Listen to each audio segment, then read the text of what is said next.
Hello everybody, this is Furnace Bob here, and welcome to a thingy. Yes, this is the video where I discuss the NASCAR fan base. And yes, indeed, the light still isn't fixed, so you're still seeing a dark screen. The thingies, I don't know, you see half of my face, the TV is on over there, so I guess that's something.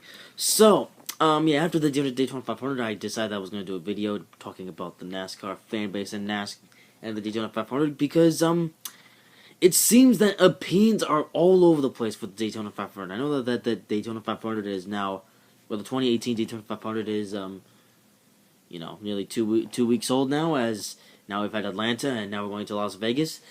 But, it's still an interesting topic, so I wanted to do a video about it, and, yeah, so originally I was going to go a lot more in depth for this video, like I was going to go on individual websites like Facebook, Twitter, maybe even Tumblr or Reddit or stuff like that, to see what the overall opinions were for the Daytona 500, and it came to a point where I honestly was too lazy to do it, so I decided to just not do it and just but I do think that but I did watch a few YouTube videos and a few YouTube reviews on the Daytona 500, and I feel like now I know enough to know what the overall opinion. However, if you would like me to do a part 2 of this, where I do go on each individual websites to see what the most popular opinions are for the Daytona 500, and then just request me to it in the comment section down below, and if I ever get enough comments telling me to do a part 2 of this video, then I will, possibly.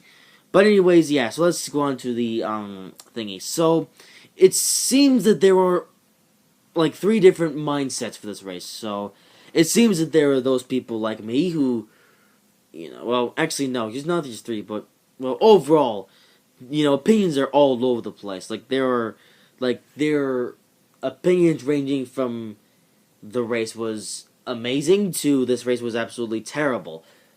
So, but at the same time, there were lots of people who think that this race was great because of many of the things that happened, and myself included. There are people that are in the middle, let's say, that say that this race, that there's something wrong with this race, and all these crashes are a bit silly in a way. And there are those who say that this race was downright terrible, all entirely because of the fact that Austin Dillon spun Eric Almirola on the final lap. And the last mindset that I mentioned, if you're in that mindset, go take some Adderall, as Bubba Wallace said. I'm not sure if that's entirely appropriate, but, yeah, I guess I'll just quote Bubba Wallace there, because I like Bubba, and I think he has a bright future in NASCAR. So anyways, yeah, so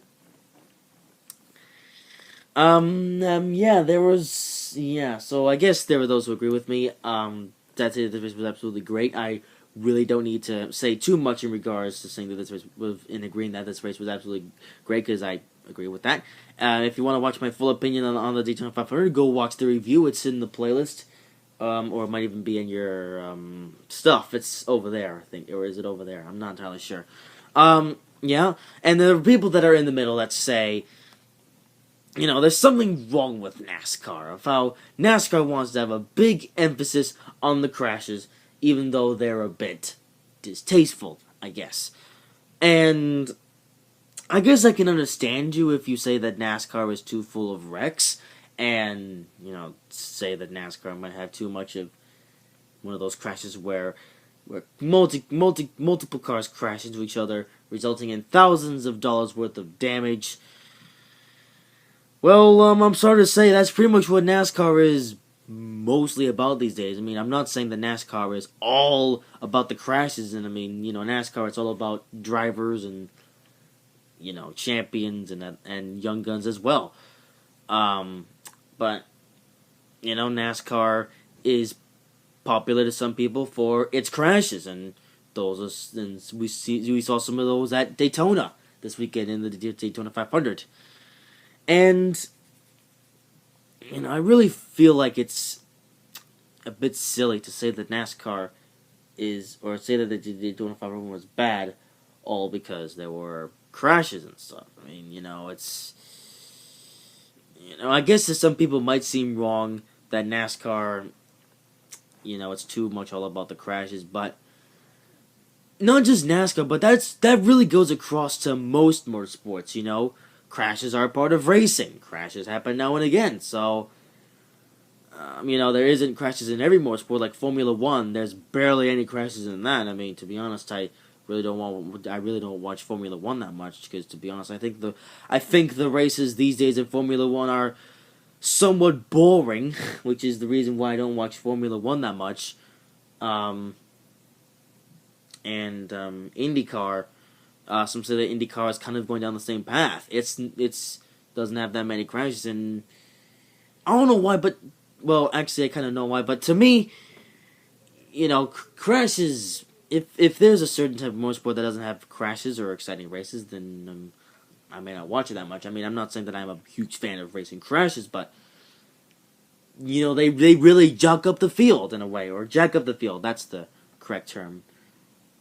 Well, and how do they jack up the field? Well, somebody could be having a really good day, but then oh no, they get into a massive crash, and then the winner could be some washed up driver who has not done much, or maybe a driver who has had some hype behind them for some time now, but couldn't back it up too much, and then here they come back in and they do something that turns out to be amazing, I guess.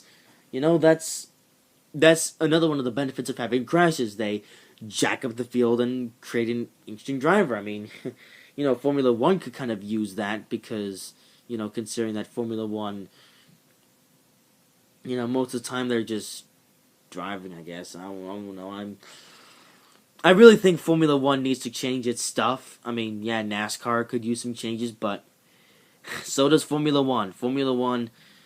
Yeah, I'm mentioning Formula One a lot in this video. Yeah, I know. I'm comparing NASCAR to other motorsports. I know. I am a person that likes to compare things. So be it, I guess. But NASCAR, it's a thing, I guess. So I'm just rambling on now. I know I'm a rambler. I won't deny it. I ramble a lot of stuff that most of it doesn't even make any sense or doesn't even add any context. But whatever. I'm just that type of person. And now there were those, I kind of poked fun at this earlier, but there were those who just say that this race was absolutely awful because of no other reason than the fact that Austin Dillon wrecked Eric Almirola. I really, really can't understand how some people can think that. Like, I know a certain YouTuber, I'm not going to mention their name, but a certain YouTuber who I quite like said that this Daytona 500 was absolute rubbish, all entirely because because Austin Dillon spun out Eric Almirola. It's just the stupidest thing when people say that a certain race was absolutely terrible just because of one minor event that happened during the race. Just one minor event. And I really think it's a really minor thing that Austin Dillon wrecked Eric Almirola for when, it's really just a racing deal, let's say. If you're on the final lap and you're in contention to win the race, you're gonna push for the win. And, you can't really say that this race was terrible just because Austin Dillon spun out Eric Almirola. I mean, I'm pretty sure that if you were in Austin Dillon's position, you would have done the exact same thing. And I would too. I would push for the win. It's just natural for a driver, or a driver with a winning instinct. Like, you want to win the race. So, of course, you're going to have an instinct to wreck the guy in front of you, And if you're a driver without that instinct, then why are you even a driver in the first place? It's because you're just waiting for everyone to crash so you can just so you can just go in and win the race later on? No. If you want to win a race, you need to put in effort. Well, most of the time. Sometimes, everything will just come to you and you will just win a race without even putting any effort in. But to win a race, you have to put in effort. And you really have to try to win races. Because, again, then most of the time they're not just going to come to you, and you will have to try to do your very best to try to win races. And that's what NASCAR is all about, It's really hard to win a NASCAR race, and when you do win, it's really an achievement. So, yeah. But yeah, but I guess we can all agree that the NASCAR fan base is full of smart people and dumb people and every type of person in between. So, oh, looks like my Xbox thingy is doing stuff. I actually have my Xbox One turned on because I'm currently reinstalling Forza Motorsport 7 because of a stupid glitch that happened which caused it to uninstall. I'm just making the screen brighter so you guys can actually see me in a way. But not really much point in that because it's pretty much the end of this video. So again, if you want to see me do a part 2 of this where I go through social media and take a look at the most popular opinions and stuff, then I will do that. But for right now, that's all for this video. Hope you guys have enjoyed this video. If you did, make sure to like, comment, and subscribe if you haven't already. Las Vegas is this weekend. Should be an intriguing race, and we'll see what happens then. See you next time, guys. Bye-bye.